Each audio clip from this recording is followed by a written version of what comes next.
reopen for business. So we have a resolution in here. And if everybody's good with it, I would entertain a motion. If you want to change it, we can do that too. Would you guys like to? Come on up, Sarah. You can push the button, the red light will come on. It's on. My name is Sarah Ames. I'm one of the directors at Imagine Academy. I just want to address your question. Most of our programs end at 5:30, and most of our children are picked up by 5 o'clock. That's the reason that we have that time. So we do occasionally have some programs that go later into the evening, but the vast majority of our programs end with a closing time of 5:30, and most of our children are picked up by 5 o'clock, 5:15 at the latest. So things are really winding down. Kids are, calming down, sitting at tables, picking up backpacks by 5 o'clock, 5:15. So I don't anticipate a whole lot of sound, a whole lot of activity past that 5:15, 5:30 as the last parents are picking up, the last coaches are heading out the door. I would ask that we change it from 5 to 6 o'clock just for the buffer, if you guys are okay with that. You guys okay with that? Okay. Anything else? Are there any other questions about the business or the application that we can address? I was just kind of curious, are you renting or is that part of a condo deal or? We purchased those 3 condos from Colleen Kale. Nice. Yep. Yeah, so it'll be a nice improvement for us to have accessible space. Those of you who know Imagine Academy is now on the 2nd floor of a building. We provide respite care and other services to children in our community. So having accessible space is really going to have a positive impact on kids with disabilities in our community that will have better access to our services. Excellent. Are you going to keep the other building for Primal then, or are you moving everything? Primal is not moving at this time, just Imagine Academy is moving right now. Good to know. Congratulations. I know you've been working a long time. We've had a lot of iterations of this plan, and we're really excited to be moving forward with this next step. I think it's going to be a really good thing for lots of kids. Thank you. Questions or comments? Go ahead. Is those condos are unoccupied right now?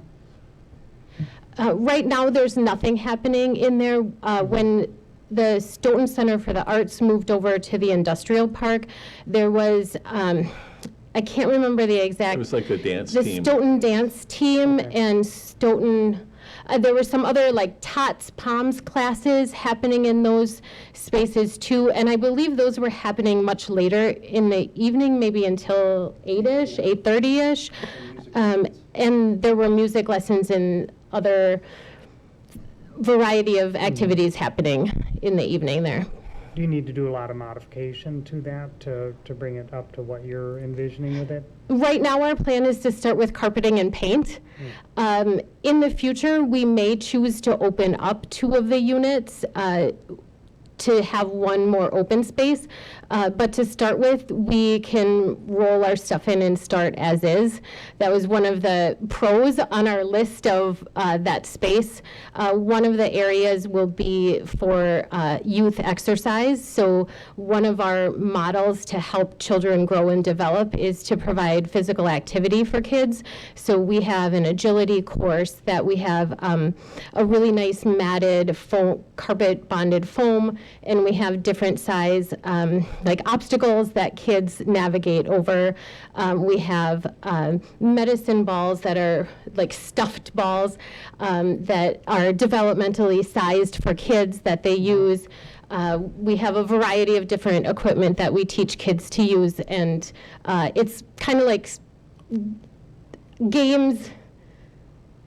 Kids think they're playing. We think they're growing gross motor skills. And really they're learning to have teamwork and build a meaningful life with each other. Yeah, and I would say if you ever have a chance to go over there and watch the kids interact, because they're at all different stages, and it's a very inclusive environment. It's just amazing how the kids interact with each other. We have lots of kids in our programs that have not fit into child care centers in our community because of the level of need that they have or the physical cares that they need. One of the rooms that's currently part of Suite 5 is going to be changed into a personal wellness space. So we're going to be purchasing an adult-sized changing table and a specialty positioning chair so that we can provide services like diaper changing and tube feeding to kids with more severe disabilities so that they also can be part of our programs. It's awesome. Sounds Thanks like for a lot. doing How that. many do you employ? That sounds like a lot of tasks to. So I was a special education teacher for 20 years before we started this. Jimmy was also an educator for 20 plus years. Right now we have another half-time person that works with us in the afternoons. And then during the summer we have an amazing cohort of Stoughton graduates that come back and coach with us in the summer. We have about 7 young adults that come back and help us with our summer programs. So it's definitely a great way for those folks to learn to do good things for kids too. And we're very fortunate to have great parks in our community, and we spend a lot of time during the summer out and about at parks and doing different activities. So that too, with the timing of when we're in and out of the building, we spend the vast majority of our summer out and about in the community. All right, my final question, I promise. What do you have an ETA for startup date? Yeah, so our plan is to move over the Stoughton Area School District spring break. We always close during that week. So we will be busy moving during that last week in March. We're hoping to start all of our operations there March 30th. Fantastic. All right, any questions from any of the other commissioners? There goes your 17 minutes, sorry. It's all right, it's all good. All right, where are we at here? We needed a motion and to amend it, right? Yeah. So we need a motion to approve with the amendment, the understanding that it's 16, 17, and 18, giving the option for them to expand into additional units, and then changing it from 5 to 6 o'clock. We can change it to later than that. I just was like, hey, what are your hours of operation? That's what I got back. But if you guys want to change it, it's fine too, so. Well, I'll move to approve it with the conditions that plan director outlined. All right, is there a second? Second. Second by Schumacher. Any more discussion? Hearing none, all in favor say aye. Aye. Any opposed? Motion carries. Congratulations. Next item is consider amending some sections of the code delegating authority to the mayor. I don't know why you'd want to do that, but I'll let the plan director explain what that one's all about. So let me see which one we're on. So we've got 2 amendments. They're pretty minor. It's Amendment 66-140 and 78-919. And essentially, it's authorizing the mayor to execute a cost reimbursement agreement. We don't really have anything in our ordinance currently, and basically, like, there's certain triggers that would happen for, you know, like if it's a conditional use permit or they're having to put in roadway or something like that. But this is just say, like, hey, if we start doing work for you, we need some kind of reassurance in place. Yeah, I think what we're trying to do here is streamline the process. The practice has been recently to get a cost reimbursement agreement with all the new development. And then typically we run it through finance and then the council, and, you know, that could be 2 to 4 weeks. And at the end of the day, is, you know, the city attorney and the plan department and utilities has their own cost reimbursement agreement, but we collaborate to determine what the appropriate amount should be. And it's basically, we get a deposit, so we make sure we get reimbursed for our time. So if we go through a process to approve something like we just did, and it turns out to be a nothing burger, at least we recover our costs for the effort that we put in it, especially for our legal cost and things like engineering and our finance. And this is not to take the place of a developer agreement or anything like this. It's just when we start getting into stuff and it just ends up like, you know, it ends up being maybe the person continually is asking questions, and at a certain point we need to be like, okay, if we're going to continue with this, because maybe they're not seeking outside counsel and they're using staff time, so.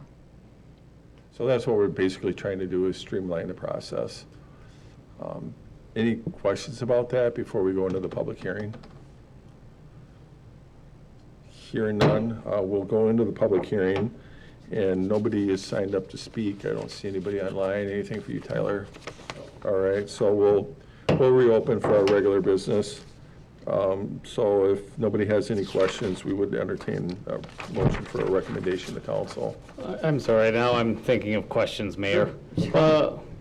I just gotta give Chris a hard time for the night. Have we had an example of a situation like this? I know we have, and you're putting me on the spot now, I'm just completely So forgetting. typically, so let's say somebody like Stoughton Trailers or Emmy Roth or Sorry, a builder Roth comes Shop. to us and they want to do a project, and they want to sit down, and of course, they want to start yesterday. And we kind of go through, we set up a meeting with them and we say, okay, here's the list of our ordinances, here's where you can find all the forms to fill in, here's where all the utility stuff is. And oh, by the way, we're going to need a cost reimbursement and a deposit to make sure that we cover our expenses as we go through this process with you. And what that kind of does is it kind of separates the speculators from the real developers.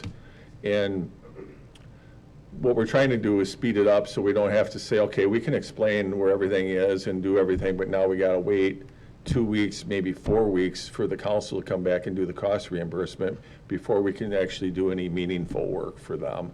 And we try to keep these things going, so we keep them on the hook for one thing, and the other thing is it gives us more flexibility to keep stuff coming and going off our plates.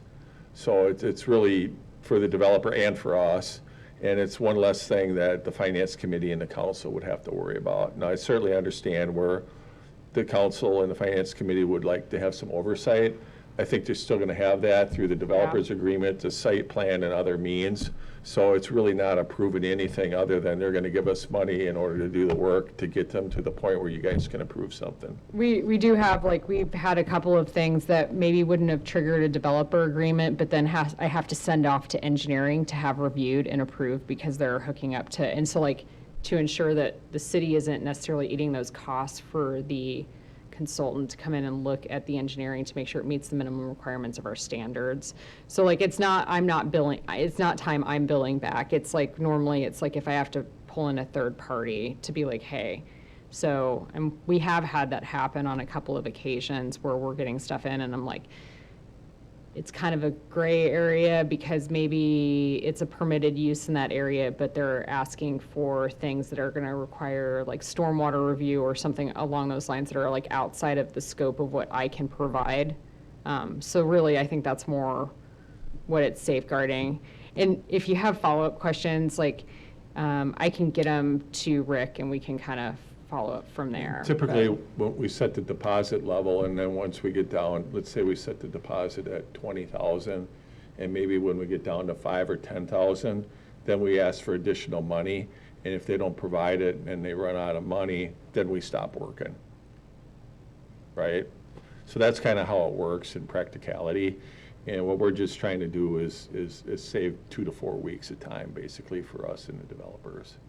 Well, and make them aware too, because we don't have an in-house engineer to review stuff, and I don't know that, at a certain point, this taxpayer shouldn't be footing the bill. Because what happens sometimes now is we don't have a cost reimbursement. They're a little bit leery. Well, I just would have a few questions for you.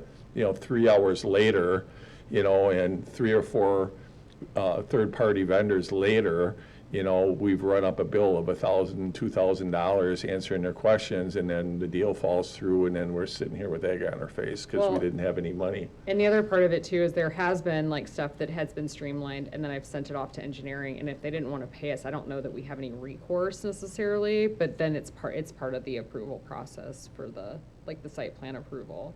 So, yeah. Did I answer your question? That does, Mayor, thank you. Sure. Negative to that one, we had the dentist office and we had to end up writing that off. Yeah, I mean, that one was one where we should have had a cost reimbursement agreement right away, and I think what we're trying to do is let's say, for example, it's less than $5,000, we're not gonna sweat that, but once we get beyond that, we're gonna set a number and we're gonna collect it. Otherwise, we're not gonna do the work. Because we do, especially a small business, sometimes they don't have that deep of pockets, so we don't wanna run them out the door before they even get started. So there's kind of a balancing act there that we're trying to meet.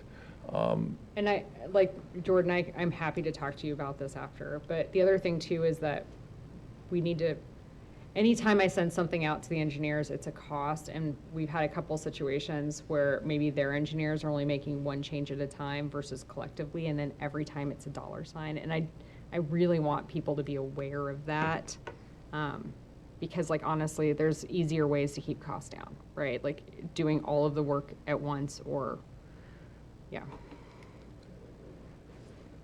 Any other questions or comments? Does it sound reasonable? Yeah, I mean, I've been supportive of this concept for as long as we've been talking about it.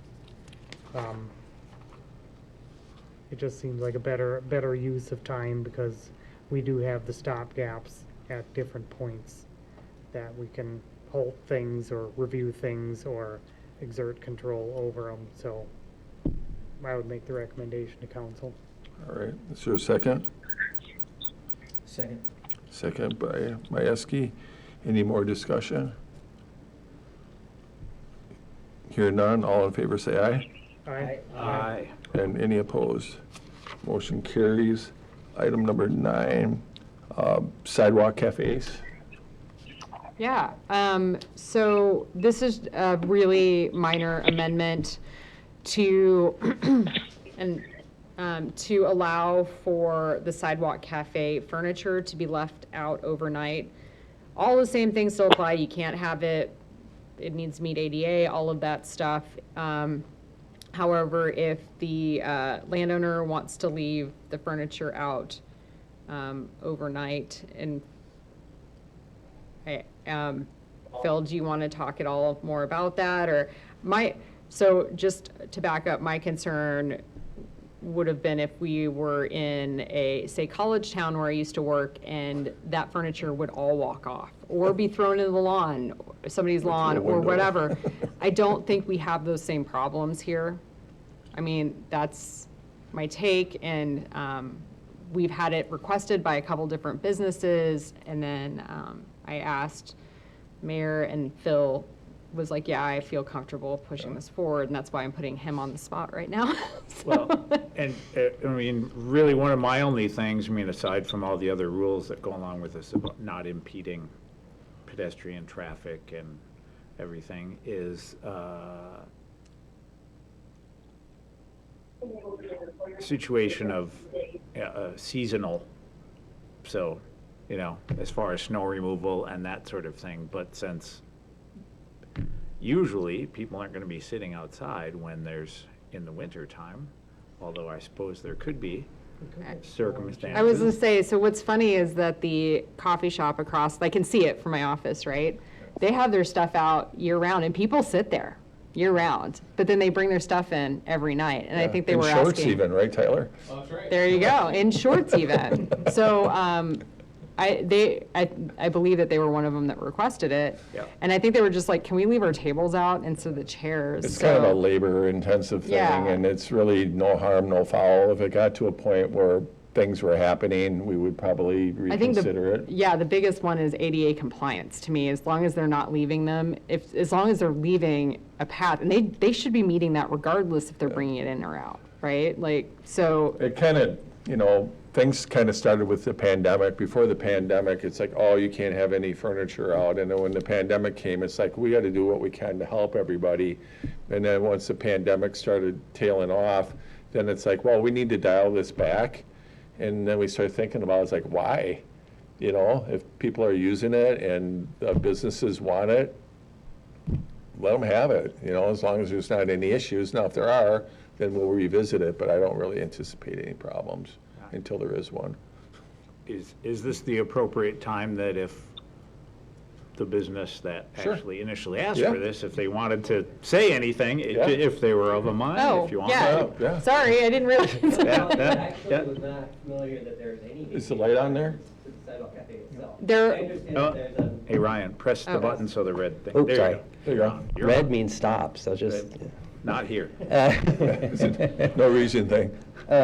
Anyway, that's beside the point, but yeah, mostly is to your point, it's labor intensive to take it in and out. And, I don't know any businesses, I haven't attended college campuses and how they handle their, tables and chairs, but most people or most places I see are running some sort of a locked cable through it. So unless somebody wants to roll up there in a big box truck and everything connected together gets put into the truck, hey, I'll replace it if they're going to do that. So from a safety perspective, I think it's probably more safe to leave it out in some ways, from a lot of different perspectives. I know that if we were allowed to leave it out, we would choose table and chairs that had more weight to them, so they're not falling over when people are putting their cups and their plates and their coats and their jackets and that type of thing. Putting up some shade would be a huge advantage. I think it would be a more enjoyable experience if they actually had some shade, but we can't do that with tables that are as light as they would need to be for us to bring it in and out every night. So that's the big reason we're interested in having that dispensation. So the other, I don't know if it's appropriate to bring up other aspects of the license in this forum, but You can, but we probably wouldn't be able to make a decision Okay. on it. Part of it's the time. We are in non-compliance every single day, and we will continue to be. 8 a.m. is ridiculous, so. Cafe's open 6:30, 7 o'clock for us, but We I can look at that. think that would be. wouldn't have had any, I would have totally done it if I wasn't there. I mean, I actually think it was brought up. I'm fairly certain It might have been. I've heard it discussed in this room before. Yeah. Anyway, We can revisit that. so that's, so in this removal thing specifically, and also just the potential for, there's a little bit of a step from the sidewalk into our doorway, and our doorway is just one doorway wide, whatever that is, 35 inches. So the opportunity for us, employees and staff, to trip or run into a window or whatever, is probably higher than whatever safety concerns one would have from the public doing something with the chairs. Biggest thing for us, as I mentioned, it's not in a right-of-way or an ADA area, the sidewalk, and I'm pretty sure you've got that figured out. Yeah, okay. I believe that it doesn't necessarily call it ADA, but that's what it's saying. Well, It's it needs- basically 5 feet of Yeah. clearance needs to be, and the 5 feet falls back so that there's the ADA. And I've not experienced that here, because I look for that, because Yeah. I've had a couple, and trust me, there would be ways that college students could carry those off. I hate to tell you, I've experienced, but I don't care. I you mean- won't have that problem here, is Right. when She's- Phil and I were talking, it was like, the reason that you would do this is to keep these things from happening. I don't see this as a problem here, and then if it becomes a problem, then we need to readdress it. Like, Fair enough. yeah. Questions or comments? All right, so let's see what we got on here. This one here, we have to have a public hearing as well. Did we have it? Yeah, We did? yeah. Okay. So we'd be looking for a recommendation to council. I'll move to approve. Is there a second? Second. Second by Majewski. Any more discussion? Hearing none, all in favor say aye. Aye. And any opposed? All right, future agenda items. I don't have the list with me, but as of this morning, we have like 5 things on the agenda, and they are all pretty heavy. So we will have a long meeting next week, or next month. I think it's March 9th. There is a request for an amendment to a plan development. There is a CSM request and then I believe one other thing, and then 2 amendments that are being requested for our ordinance, but it's the 2 notices that are, Yeah, we have some building additions and things like that going on that, we're kind of working through the details of that and trying to nurture it through, and it's getting to be spring, so some of these other projects are gonna, we're gonna get really busy here. yeah, which is good. Any future agenda items from you guys? looking at the timing, Yep. so, you Yeah. know, I can do that. adjust that Yeah. down. What would work best? When are you guys open? I mean, Stoughton, we tried the whole 6:30 thing and they just don't wake up. But 7 o'clock is our open time. I don't see us going earlier than And that. we can look at other cafes in other communities and see if that's reasonable, and I'm guessing it Yeah, will I'm be. in and out of all the cafes for other work, and Sure. earliest I see would be 6:30. I think it'd be reasonable, say 6. All right. Okay. All right, anything all I've else? got. Otherwise, I'd entertain a motion to adjourn. Move to adjourn. Is there a second? Second, Tilson. All in favor, say aye. Aye. Aye. Any opposed? We are adjourned. Have a good night.